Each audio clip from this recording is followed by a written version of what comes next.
Funky Marketing Podcast. This is the podcast where we talk about go-to-market, B2B marketing and sales strategies, and we go into the tactics, strategies that maybe people overlook or they don't execute it that well, or that have that little bit of funk attached to it. But today I have a guest, which is a guy that I liked a lot, and I especially like him when I check out his about section of his profile, when he said that he's the fan of Lego collector, father of four, fascinated by the idea of flawed heroes and collect memorabilia associated with characters like Iron Man, Dr. House, Andy Zivkovic, and all the others. I love those things, but before all that, he's the guy who has successfully led 4 sales organizations, who experienced 10x growth over the 2 or 3 year span. And he's somebody who has a strong foundation in process building, execution, and building winning cultures. And that's exactly what we're going to talk about today. We're going to talk about strategy versus execution. But let me welcome today's guest. So, Chris, welcome to the show. Awesome. It's good to be here. Thanks for having me.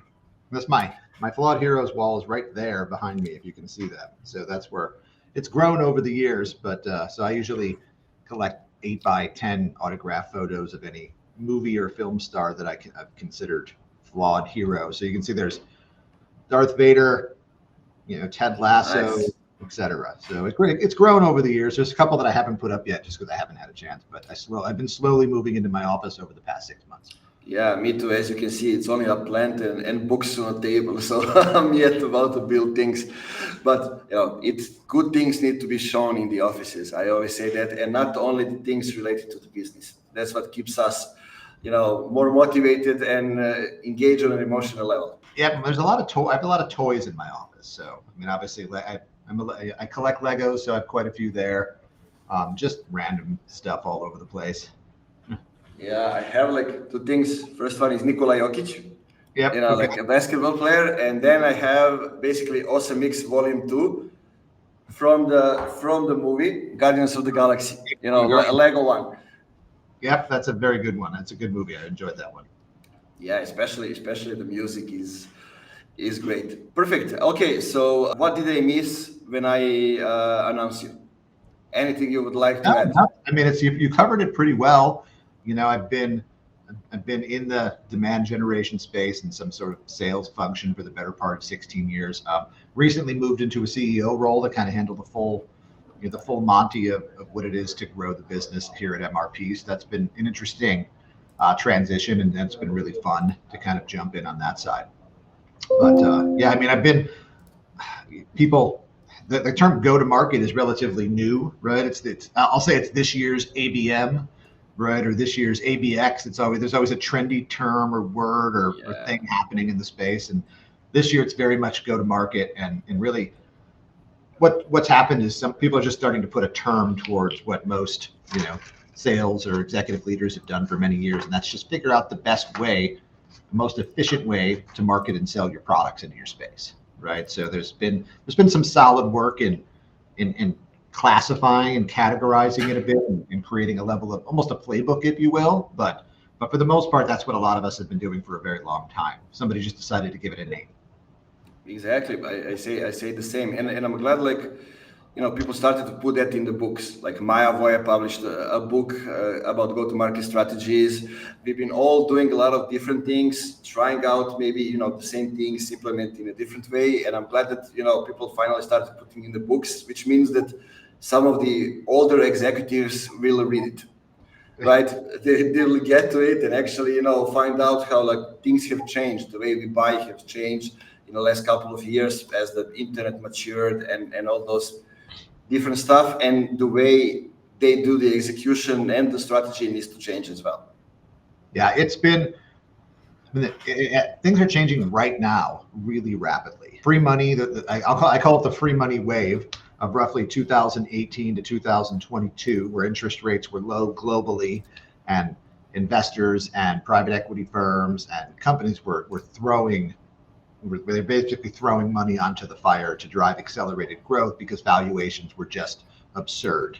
So the go-to-market strategies that quote unquote worked during that time are almost completely irrelevant now, right? The same playbooks that influencers and leaders have spoken about for the past 2, 3, 4 years about how to grow quickly are absolutely extinct in the new economy that we work in. So what we're seeing now is a lot of what a lot of us saw in 2009, 2010, 2011, post the mortgage bust of 2008, where the go-to-market was truly about execution and not just things that looked good on paper, right? Like everything looks good on an Excel spreadsheet mathematically, but and a great economy tends to cover up blips in execution, right? But now we're in the phase now where that in order to make that Excel spreadsheet turn into what you want it to, it relies on really what is a flawless execution. And to get that, you need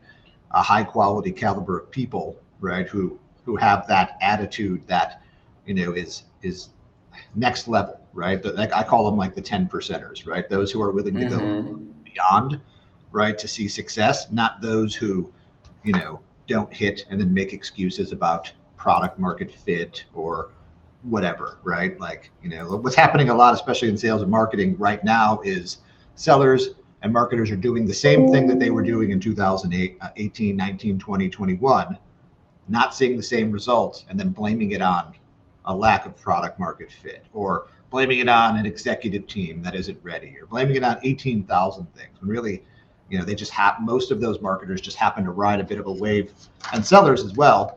They happen to ride a wave of just prosperity. And now that the dust is settling, you're finding out who your real top 10% of sellers and marketers are in the space. Yeah, I totally agree. And coming from somebody who I had the agency, then I basically downscaled it. So I figure out, like companies, we just look at me as execution, right? Because that's how we look at agencies. And usually somebody else was creating the strategy, and that was the thing that didn't allow me and my team to kind of do the execution the right way, right? So I said, okay, we're going to turn the things around and we're going to own the strategy and execution. And it turns out to be the great thing for us. But what I see in a lot of companies, and as I talk with founders, there are a lot of people now who are like fractional CMOs, and they come up, maybe they know how to do the strategy and, talk to the customers, talk to the team, see what the tools are, the people, the potential, and all those other things. But when it comes to actually executing the strategy, it becomes a problem. Sometimes it's about the fractional CMO. Sometimes it's about the team, what do they have in-house, the way they work. And from my experience, like in the last couple of companies that I've been talking with, most of the people inside their marketing teams are like creative director level people, right? Not, as you mentioned, people who can execute and actually do the things which will get them results in a long way. But somebody who can create videos, who can do nice things, right? Create materials for sales maybe. And and you need to start with that change as well. Yeah, and what's happening a lot is as teams struggle, right? They're looking for alternative go-to-markets, right? Because obviously, if you're struggling, it's not about a lack of execution; it's got to be the wrong strategy, right? And then it becomes this domino effect of pain because most go-to-market, if you look at most go-to-market motions, there's outbound, there's inbound, there's channel, there's community, there's product, right? Like those are just 5 off the top of the head, right? Like all of those go-to-market motions require a very unique skill set. Like a product-led growth, a product-led growth one is very different than an outbound motion. An inbound motion is very different from community-led. And it's pretty rare to find a set of marketers or sellers that have skills across all of those go-to-markets. So when a new leader comes in or the same leader comes in and says, hey, we're going to switch from inbound to outbound, they don't have the talent in-house to be able to execute on a completely different go-to-market motion because they're so different. I mean, I've run mostly outbound teams for most of my career. I'm dangerous enough to know a bit about inbound, but if you told me tomorrow I had to spin up a product-led growth strategy, I wouldn't. I mean, I could research and probably figure it out as I go, but that's not my specialty, right? And that's where we're seeing not just the first failure, But then we're seeing the second failure, and then that leader, they leave because it was a failure. Then the new leader comes in, and that new leader comes in and they have a new go-to-market strategy. And then guess what? The talent isn't there to execute that. Like, so I believe that the core go-to-market across any economy is what I call people-led growth. You have to start with your people, right? And if you're looking at your go-to-market, the first thing to analyze from a go-to-market strategy is what people do I have on my team, and what can they do? And if I want to switch my go-to-market, I have to have that very difficult decision that would mean likely turning over 70-80% of my current team. And that's not only painful, but difficult, also time consuming, right? Recruiting is not an easy thing. Finding talented people who are at the top of their game across different go-to-markets, because that's not easy, right? So that's where I think most go-to-markets miss, right? The strategy shifts, and the assumption is that your current teams can just pivot with it, and it's just not feasible. I like that. And I'm thinking now, we talked about before we started streaming, European and US, right? Americans. If we look at the companies at the same stages, in Europe, it's like a team of 50. In the US, it can be a team of 120 people, right? At the same stage, it's just different environment for growth and for investment and for funding and for doing marketing and sales as well. Different level of awareness between people. Looking from that perspective, if you are based in the US, then sure, like team in the same stage, you have a lot more people inside in-house, right? In the US, it's a lot more segmented team. You have specialized roles. In the Europe, if you look at it, it's like more generalist inside the team. And in one way, that's good. On the other way, it's an obstacle if you want to do specific things. Yeah, I think, and I think that, to your point earlier, that's why the fractional roles are becoming more popular, because a lot of times, a company they want to like maybe even test a new go-to-market, right? So instead of trying to go out and recruit an entirely new employee and a new vision and a new thing, like they'll come in and they'll say, hey, like we're thinking of looking at a product-led go-to-market. You're a product-led fractional CMO. You're a product-led CRO, right? Come in, roll this out. You have 6 months, this amount of budget, and that prove the use case and whether we can become a product-led team, and then we can expand from there. Because what it allows you to do, and what the fractional roles allow you to do, is fail fast, right? And it also gives everybody an absolute alignment on where you are, right? If you're a fractional CMO, that you're on a 6-month contract and you know exactly what you're brought in to do, and that's test whether we can execute this go-to-market with your team and whatnot, with a set budget and set expectations. It's really a level playing field versus coming in as a regular CMO and expecting to change the world. And again, by the time you get the right people in place, usually your tenure is up because you haven't done it fast enough. That's why fractional is becoming more popular.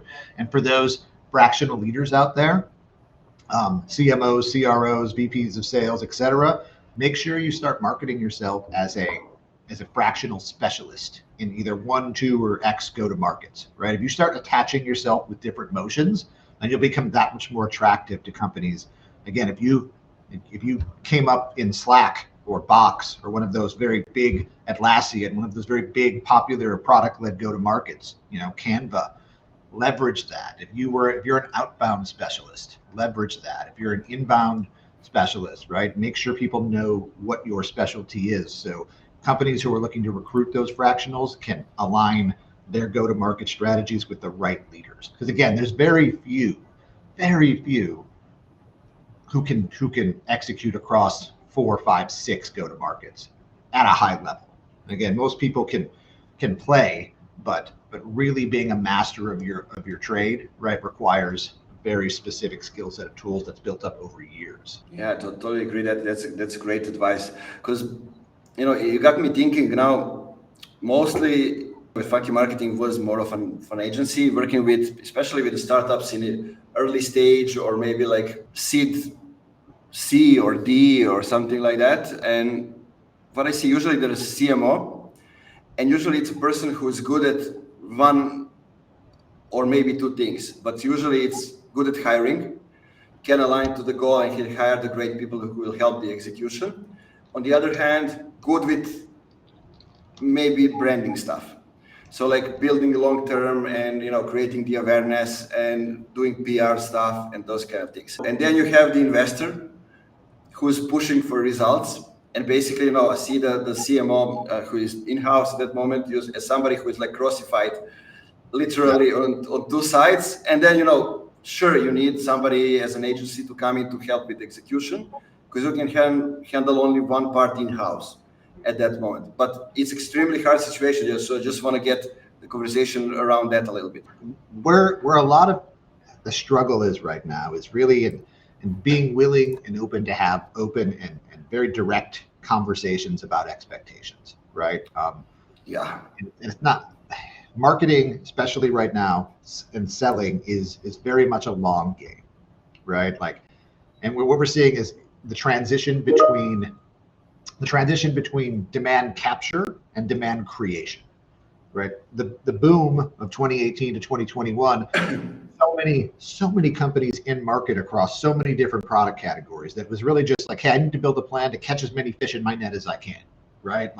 Which is, again, not easy to do, but it's a lot easier to do than actually creating demand from nothing, right? And we are very much in the demand creation part of the journey, which is infinitely harder. So that transition, demand creation takes time, right? You have to build a personality around your brand that connects that with different types of product suites and problems and solutions and growth, again, to where when someone thinks I need X HR software or SSO or insert whatever, they're thinking of your brand first, right? And it's no longer play the long game. And most executives don't understand it, don't want to hear it, or refuse to, right? And in those situations, you either have, you have to have legitimate conversations and say, hey, this is not going to happen, right? I'm not going to grow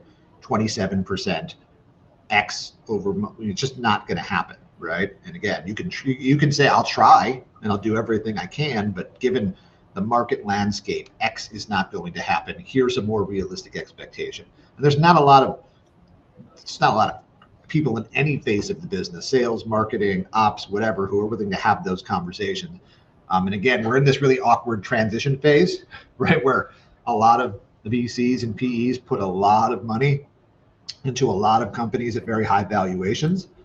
So there's really no winner, right? Like the VCs have to push on these companies because of the amount of monies they have invested into them, right? But the marketers and sellers in those organizations are ice skating uphill, right? There's no way in this market economy since the turn they're going to see the return that their board, their executives, and their investors need, right? So this next year, and we've already seen about 6 months of it, but probably the next year is going to be really tough, right? Because again, there's no easy conversations, and there's not going to be a lot of winners, right? There's going to be a lot of VCs who are losing on their investments.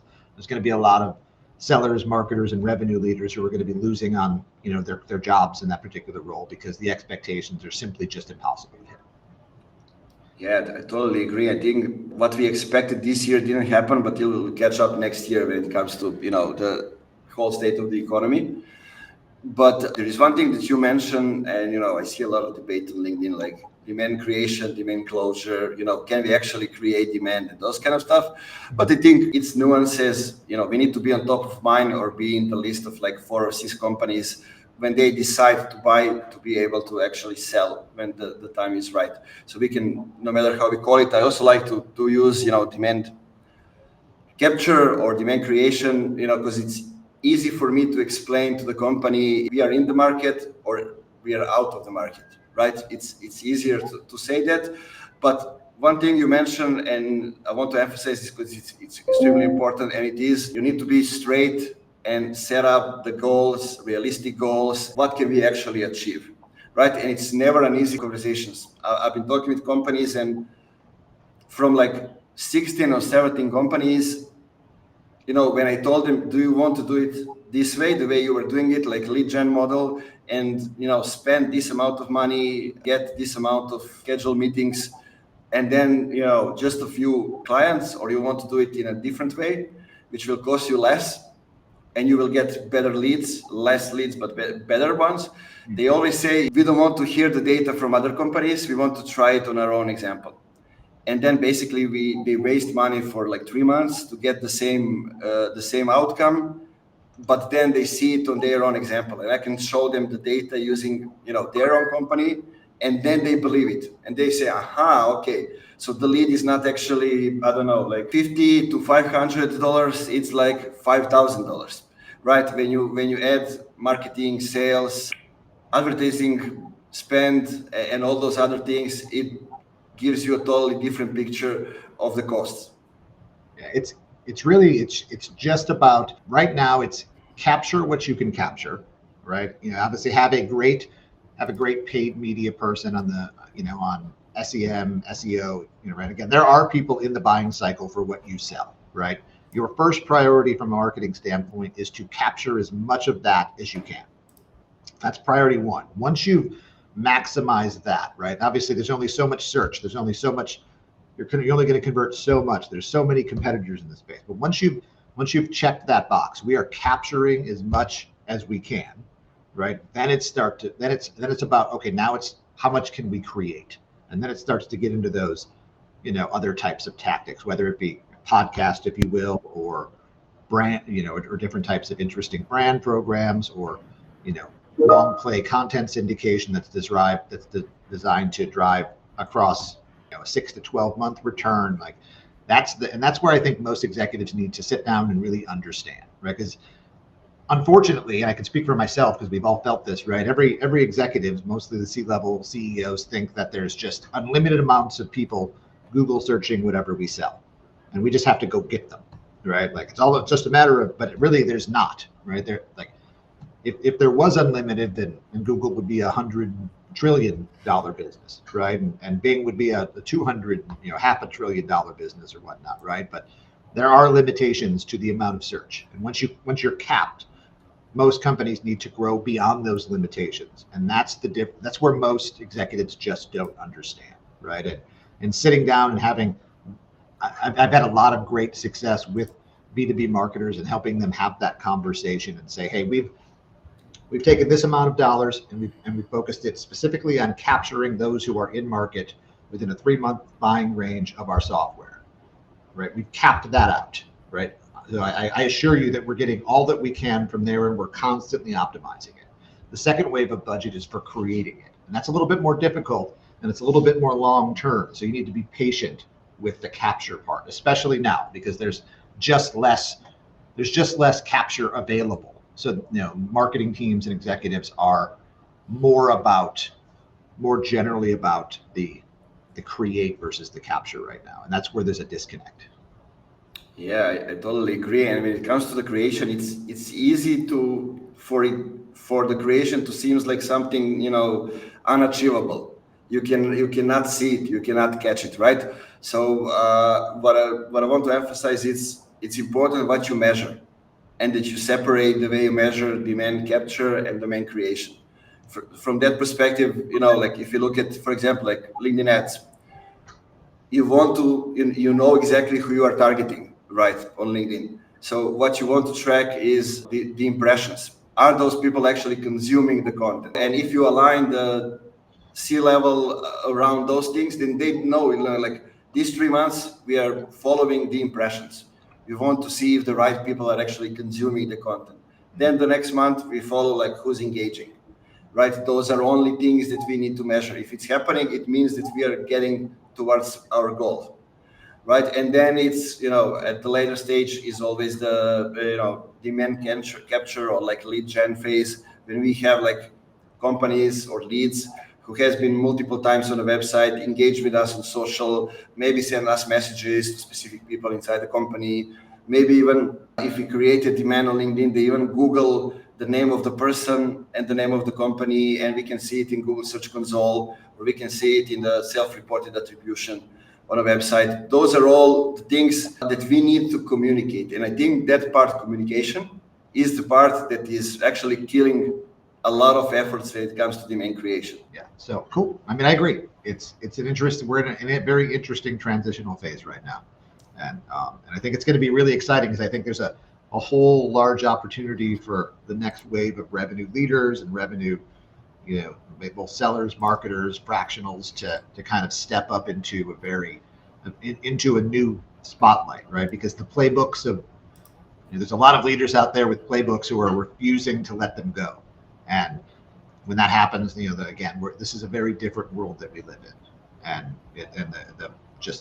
I think even when we see a bounce back economically, right, it's never going to be 2021 again. It's just not, right? So, 22, 23, 40x valuations on software businesses is just never going to roll through again, right? I mean, the valuations will pick up and things will come back and buyers will start investing more, and the general hesitation and conservativeness will pick up, but we're never going to be 2021 for many, many years again. Eventually we'll probably hit another wave like that, but it's very rare. I've seen one of them in the 17 years I've been doing this, right? So and I see that's my biggest concern is I see a lot of people on LinkedIn saying like, oh, when it comes back, we'll be good, right? And I think that everybody needs to sit down and realize that it's probably not going to come back.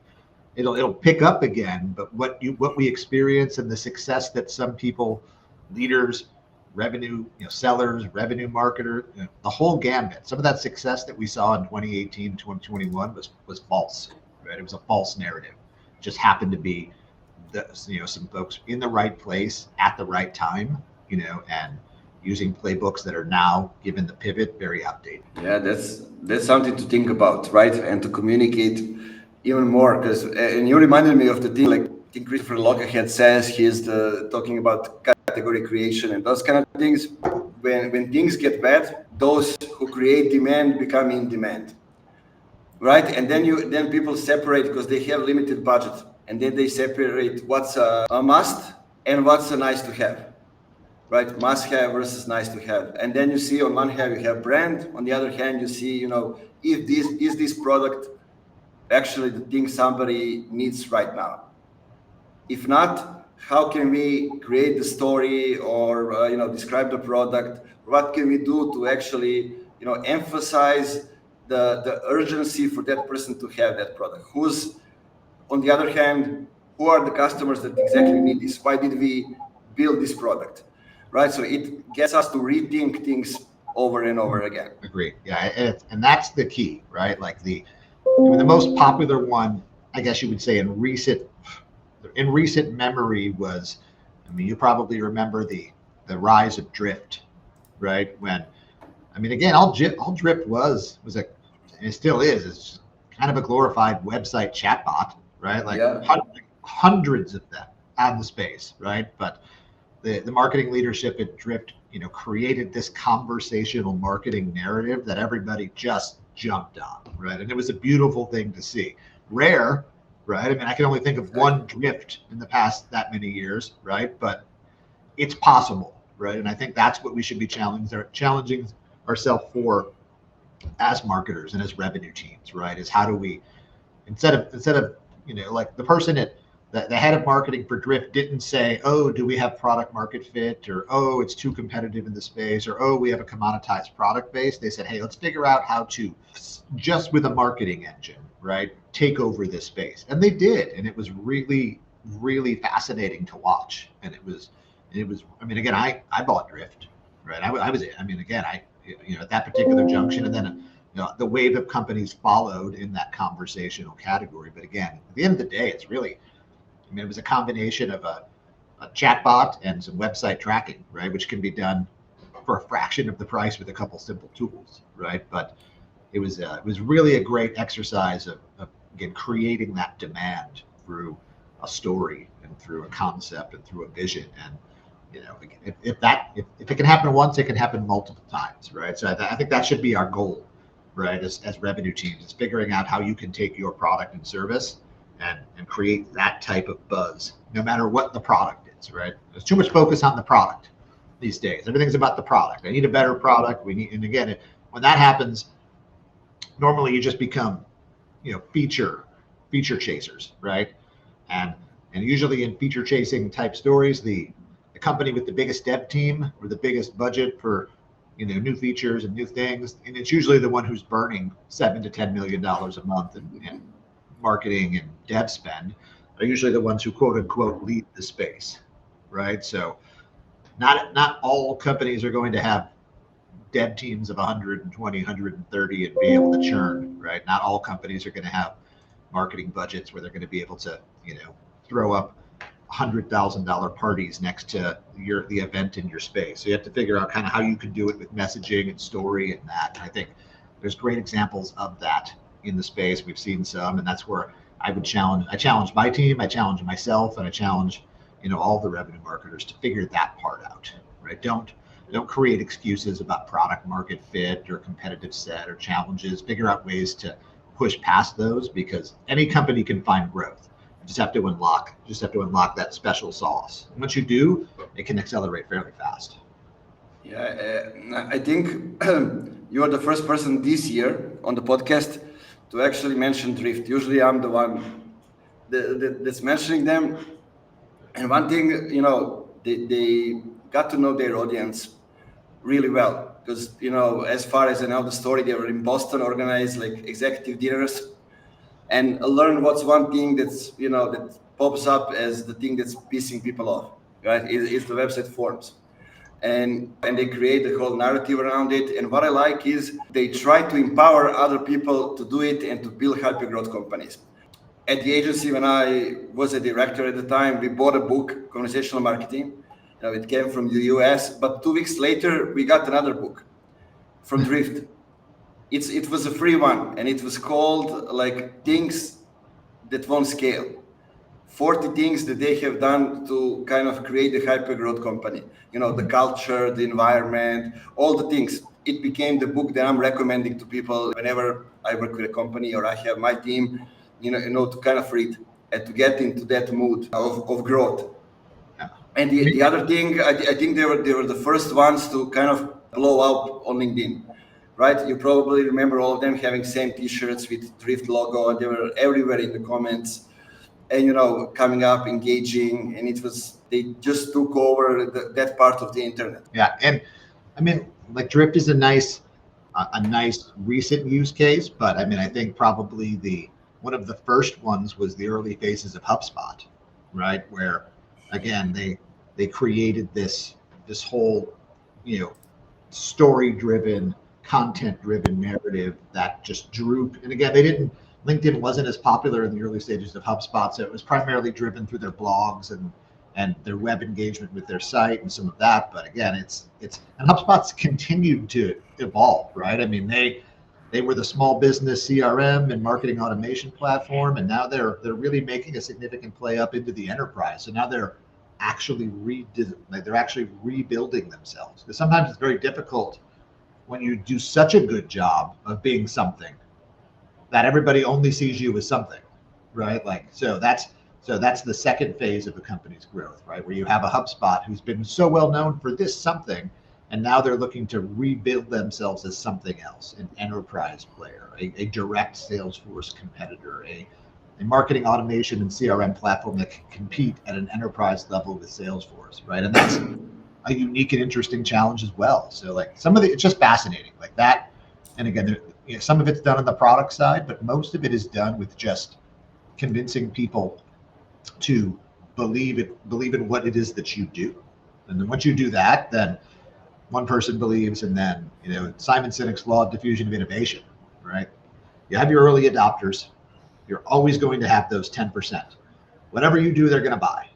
And then you have your detractors, and they're never going to buy what you do, ever. 10%, no matter what you do, they're never going to be there. It's the 14% after the 10%. If you can convince them to believe in where it is that you're going or what you're doing, they will pull the remaining 50% up with them. You can't market to the 50%. You have to market to the 14, and then they will pull the 50% with them as they go forward. Yeah, but tell me maybe a little bit more about that transition, because I always say to the people, whenever you have a product, you don't need to build a product. First, try it out, try to sell it, see if there's traction. If there's a traction, then you start going towards building a product and adding different features and those kind of things. But to be able to add features and to get to that moment, you need to actually get to know your users, right, and see who they are and which features you need to focus on. Yeah, but the good news is it's becoming a lot easier, right? The call recording software like Gong and other, like I use a platform called Simple myself, right? But and I share selling calls with customers, with the product team, with the marketing team, even with I share our client-facing calls with the entire organization, no matter what you do. Because I think how are you going to build the product roadmap if you're not hearing how customers are reacting to what we're selling, right? And again, from my particular perspective, I listen to 3 calls a week. That's my goal. So I listen to actual 3 customer calls a week, and I actually join 3 or 4 myself. I find the most value by doing 2 things: speaking with my people, and again, every stage of the business, every facet of my business, I have. I call it a pulse interview with someone in my business every week, twice a week. Again, it ranges from, our outbound calling team that generates leads, to our VP level folks. I'm consistently getting a pulse for what people are saying inside of our business. And I speak to customers at least 2 to 3 times a week, either directly on calls or that. Because again, if I have to make decisions on our product strategy or our growth strategy or our go-to-market, how can I do that if I don't hear from the actual customer? And I think that's a significant disconnect, especially in the leadership teams. Leadership teams spend all this time up in the ivory tower, looking at dashboards, talking to analysts, listening to a whole bunch of just gobbledygook, right? And believing in their own what they want to say. And it's becoming more rare that executives and leaders are taking the time to actually speak to the customer or to the employee who's out there selling the product, the SDR who's making 70 calls a day and speaking to people. Like that's the pulse of the market right now. If you're not talking to those people, then you're missing out. That's exactly the right thing. I was listening to you. I was thinking about the guy who is like chair of board now with several companies here in Serbia, and maybe one of 2 most, let's call them, famous entrepreneurs in the space. And people ask him, are you actually the one who's posting on LinkedIn and adding comments, right? Or somebody's doing it for you? And he posted a video in which he's sitting on a chair and he's responding. He said, look, my job is talk to the customers. I get insights from my CEOs, directors, and everything. But I need to know, are they doing the right job? Are they telling me the truth? Right? Because, if I hear only from them, I'm in the bubble. But on LinkedIn, I can listen to those things. So I might not be the one who is doing the posts, but actually, I'm dictating to somebody to write it for me. Because my only goal is to set up the strategy. I'm the one in charge for the strategy. And to be able to do it, I need to get to know my customers and know how they are changing. Are they changing? Are they satisfied or not? Or what are the things that the market is telling me? Yeah. And I do all my postings still, and I do all my engagement. And I'd love to continue to do that going forward. Obviously, some, at different phases of your career, it becomes more difficult. But I find it's one of my favorite parts of the job, right? Just to write and again interact with, put thoughts into the space. That's why I've always enjoyed LinkedIn, right? It gives me an opportunity to put thoughts into the space, and kind of pulse check what I think against the actual market, and also just get a vibe of what people are saying. But I really do, and that's why I like podcasts too. Again, it allows me to put my thoughts and my experience into the market and collect pretty direct feedback. I can't tell you, how many times I get direct messages from people who are like, people I've never met who are like, that was great. I disagreed with that. Let's talk about this. And, it's probably one of the favorite parts of my job is being able to have that direct feedback with, actual customers and actual peers and actual buyers in my space. Exactly. I said that also for sending welcome messages to the people I'm connecting with on LinkedIn, right? If you are active and you create content, they will give you the feedback, because there are a lot of people who are just like voyeurs. They read, they listen, and they buy, but they don't react. But if you send them a message just to say hi, they will give you the feedback, right? And it happens a lot, and that's the whole other side of what's happening on the surface. You reminded me now when it comes to the writing and those two things. One way to get to the market is like, I think it's pretty unique what guys from Basecamp are doing, or they call 37 signals now. Jason Fried and David Hannemeyer Hansen. Basically, they see a problem they can fix. They go and they write about it. They test how the market is responding, how it is. That's how they build one of the first SaaS tools over there, like Basecamp, right? Then they build an email that is not trackable. There is unique because they got into the fight with Apple. They didn't want to give them percentage, and then basically they use that to create the narrative. And two of them create so much content that nobody is staying on the sidelines. Everybody wants to get involved. Then they write books, creating, and now they're coming with a product which is, they say, the narrative, they say is the end of SaaS. Not really, but we need to offer something different as one of the first ones, the guys who came into the SaaS. So we're going to offer something which is part of the Basecamp, like called Crowdfire, which is actually a chat. Because like the narrative that I saw is like Slack didn't innovate for a long time, except for the design part. When they joined Salesforce, and basically it's expensive. So they say, okay, we're going to come up with something that is called Once. They bought a domain called once.com, I think, where you have only text. They describe what is happening and why they are building it.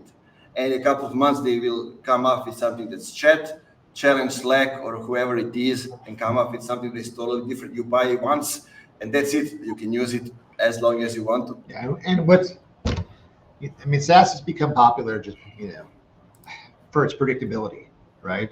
Yes. But I think what's happened over the years, and I think we'll start to see a transition, is that people have associated the concept of a subscription with stickiness, right? And just because something is sold on an annual recurring revenue basis doesn't mean that it's sticky. And we're seeing that right now, right? Like we're legit seeing lots of annual subscriptions not renew, right? So when you sell something on an annual renewal basis and you don't renew, it's not exactly ARR anymore. It's just annual.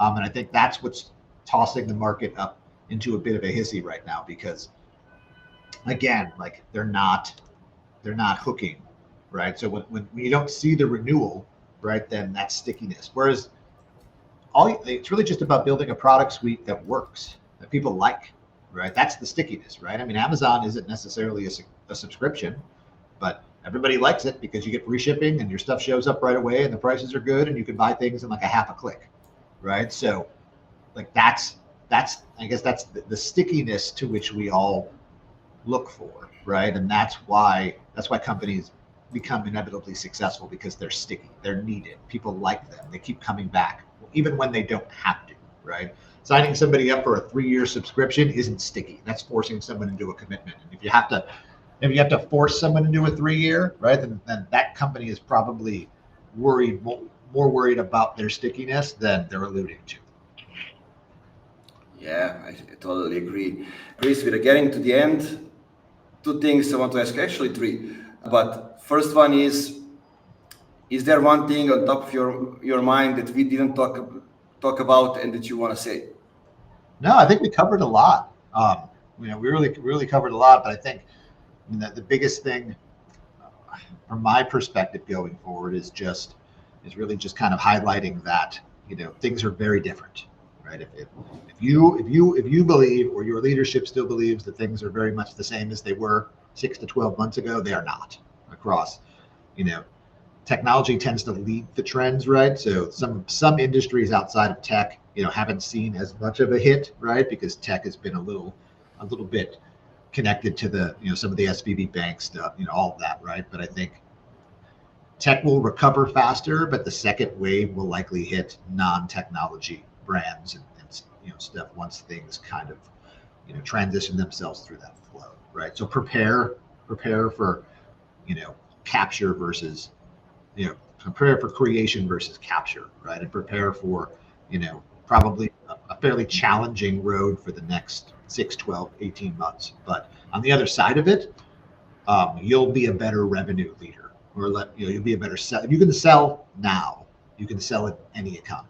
If you can generate demand now, you can generate demand in any economy. So what the most exciting thing right now is you're seeing the top 10% of our space stand up and say, I'm the best, right? And once you find those people in your organization, just grab them and don't let go, right? Because if somebody is crushing their targets now, then they're doing it in an environment that's really difficult. And those are the people that you have to really embrace and, again, hold on to them. So that would be, my ending thoughts are, it's all about people.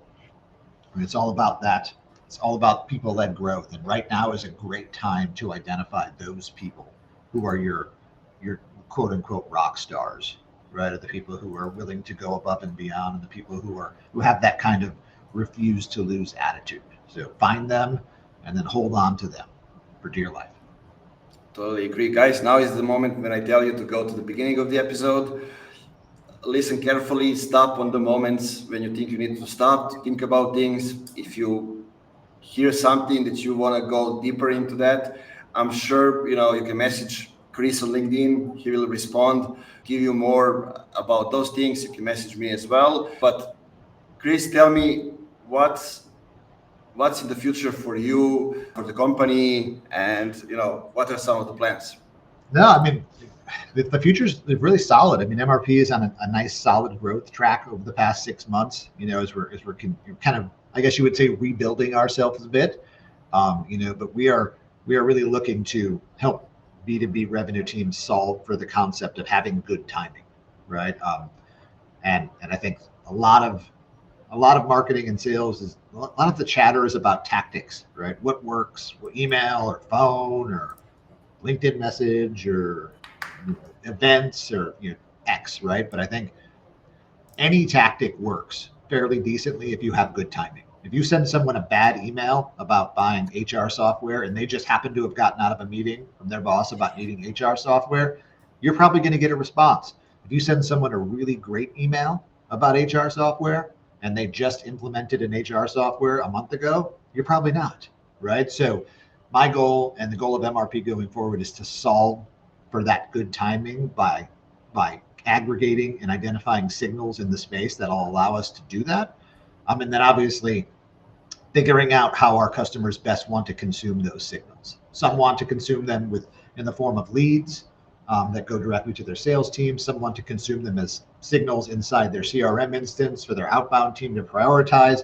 Some want to build their own systems through APIs into their own data warehouses, right? So we'll continue to evolve how we get that data in the hands of our customers, but MRP will be focused going forward, pretty straightforward, singly focused on solving for having that good timing, right? And identifying companies that are truly in market or showing signals of being in market to help revenue teams, what I call make the haystack small. Yeah, I totally agree. And you kind of describe what I call, like, my company is called funkymarketing because definition of funky is the glue that makes you want to move, right? Not only that you are interesting, but it activates you as well, right? That's exactly what you describe in your own way and how you guys are seeing it. And I love that. So tell me and the people, I mentioned LinkedIn, maybe any other address where people can reach out to. Yeah, so I'm easily reachable on LinkedIn, at Christopher Rack on LinkedIn. You can reach MRP at mrpfd.com. On that, just kind of contact us that way. You can always reach me an email at chris.rack@mrpfd.com as well if you'd like to reach out to me that way. So always available to chat, always available to talk go-to-market, always available to help customers in the B2B marketing space drive more return, drive more leads, drive more revenue. So happy to connect with anybody out there and appreciate the time. Thanks for having me on. Guys, you heard what Chris said, so don't waste time. Reach out to him. Chris, thank you again for spending more than 50 minutes here talking about go-to-market and all the nuances and things. Guys, as I can always say to you at the end, feel free to subscribe, share this if you find valuable, and don't forget to keep it funky. Awesome. That's the most important thing. Bye-bye. Take care.